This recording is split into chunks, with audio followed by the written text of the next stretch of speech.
왕을 감동시킨 효자. 효성 깊은 소년이 어머니를 모시고 행복하게 살고 있었다.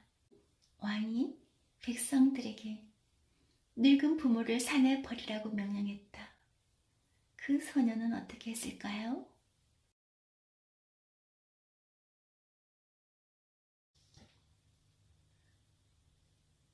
아들은 해가 뜨자마자 커다란 돛단을 짊어지고 산으로 향했다. 어머니, 용서하세요. 이 불효자를 용서하세요. 아휴, 저 효자도 제 어머니를 버리고 가네. 불쌍해서 어째. 아들이 어머니를 동굴에 숨긴 줄은 까맣게 모르고 효자를 보며 마을 사람들도 덩달아 눈물을 뚝뚝 흘렸다. 옛날에 노인을 못마땅하게 여기는 왕이 살았다. 노인들은 힘이 없어서 나라를 위해 일도 못하니 아무짝에도 쓸모가 없다. 이제부터 이 나라의 노인은 모두 산에 버려라. 늙은 부모를 모시는 자식에겐 큰 벌을 내리겠다. 세상에 이런 법이 어딨나 싶지만은 왕의 명령이니 자식들은 이러지도 저러지도 못하고 속만 태웠다. 어느 마을에 늙은 홀어머니를 모시는 아주 효심 깊은 아들이 살았다. 그 마을에도 임금의 명령이 전해졌다. 얘야, 이 어미는 살 만큼 살았으니 어서 산에 데려다 주렴. 어머니, 제발 그런 말씀하세요. 무슨 일 있어도 어머니를 꼭 모시고 살 거예요. 제게 좋은 생각이 있으니 어머니는 걱정하지 마세요. 아들은 해가 기울어 어두워지자 어머니를 뒷산의 동굴로 살그머니 모시고 갔다. 임금님이 명령을 거둘 때까지 여기에 꼭꼭 숨어 계셔요, 어머니. 음식도 잘 챙겨 드시고요. 어머니는 한없이 고맙고 미안해서 눈물을 주르르 흘렸다. 아들은 밤마다 음식을 가지고 동굴로 갔다. 어머니, 바닥이 차갑지는 않은가요? 어머니, 많이 외로우셨지요? 아들은 그렇게나마 어머니를 볼 수 있어 기뻤지만 동틀 무렵 어머니를 두고 올 때면 뜨거운 눈물이 한없이 흘렀다.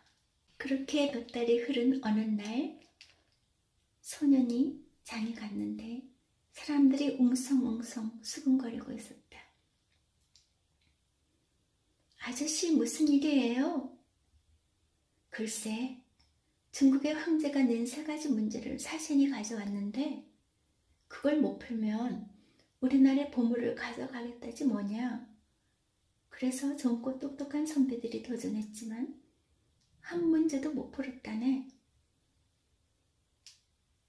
폐하께서 누구든 문제를 풀면 소원을 들어준다고 하던데. 아저씨가 문제를 알려줬지만 아들 역시 풀지 못했다. 그날 밤 아들은 어머니에게 장에서 있었던 일을 들려주었다. 그래, 3가지 문제가 무엇하냐? 네, 어머니. 첫째는 꼬불꼬불한 구멍이 나 있는 구슬에 실을 꿰매는 것이었어요. 둘째는 굵기가 같은 나무 토막의 뿌리 쪽을 찾는 것이고요. 셋째는요, 생김새가 같은 암소 2마리 중에 어미와 새끼를 찾는 것이에요. 어머니는 고개를 끄덕이며 잠시 생각에 잠겼다. 얘야, 어쩌면 내가 문제를 풀 수 있을 것도 같구나. 정말요? 문제를 풀면 임금님이 소원을 들어주신대요.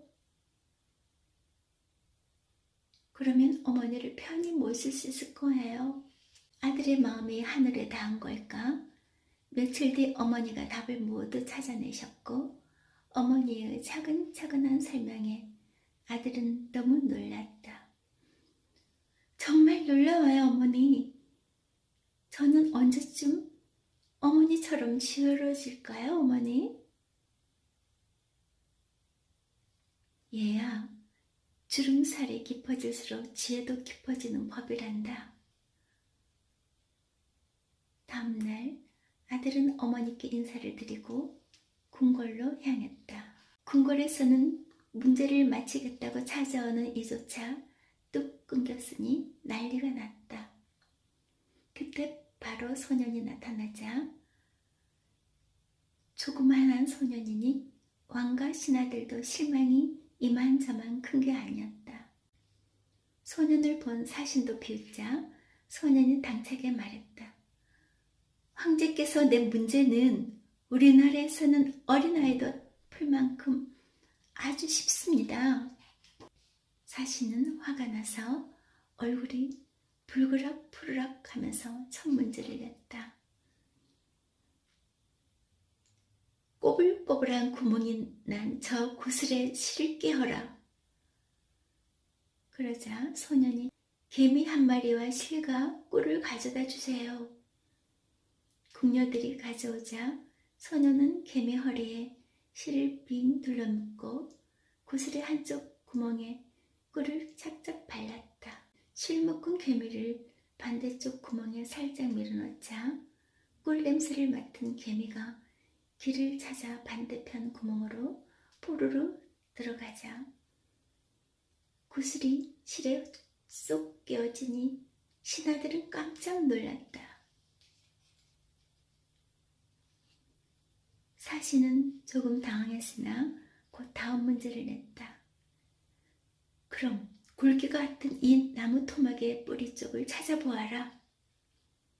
소녀는 궁녀들에게 물이 든 항아리를 가져다 달라고 했다. 그리고는 나무 토막을 항아리 안에 풍덩 넣었다. 잠시 뒤 나무 토막의 한쪽이 잠기자 소년이 말했다. 지금 물에 잠긴 쪽이 뿌리 쪽입니다. 나무 뿌리는 물을 잘 빨아들이기 때문에 그쪽이 더 무거워져서 잠긴 것이지요. 이럴 수가. 사신은 울상이 되었다. 사신은 마지막 문제를 내려고 소년을 데리고 뒤뜰러 갔다. 거기에는 아주 비슷하게 생긴 암소 2마리가 있었다. 한 마리는 어미고 한 마리는 그 새끼다. 둘 중 누가 어미인지 찾아보아라. 소년이 이번에는 여물이 담긴 통을 갖다 달라고 했다. 곧 여물통을 암소 2마리 앞에 놓자 한 마리는 여물을 맛있게 먹고 한 마리는 어슬렁어슬렁 거렸다. 여물을 먹지 않는 소가 어미소입니다. 새끼를 먼저 배불리 먹이려고 양보하는 것이지요. 사신은 너무 놀라 떡 벌어진 입을 다물지 못했다. 근심이 사라진 왕은 소년을 위해 큰 잔치를 베풀었다.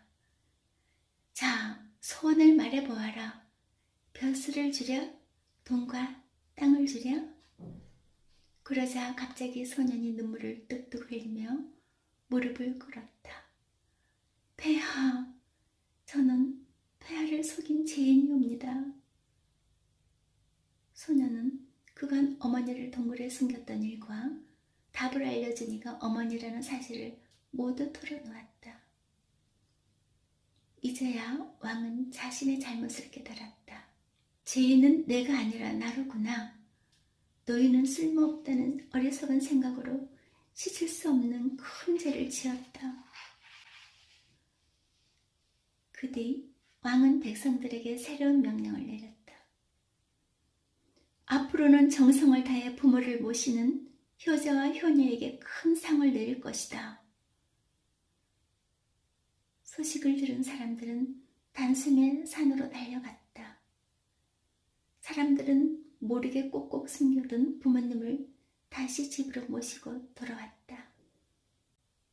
아들도 어머니를 동굴에서 모셔와 오래오래 행복하게 잘 살았다고 한다. 다음 시간에 다시 만나 뵈어요. 안녕히 계세요.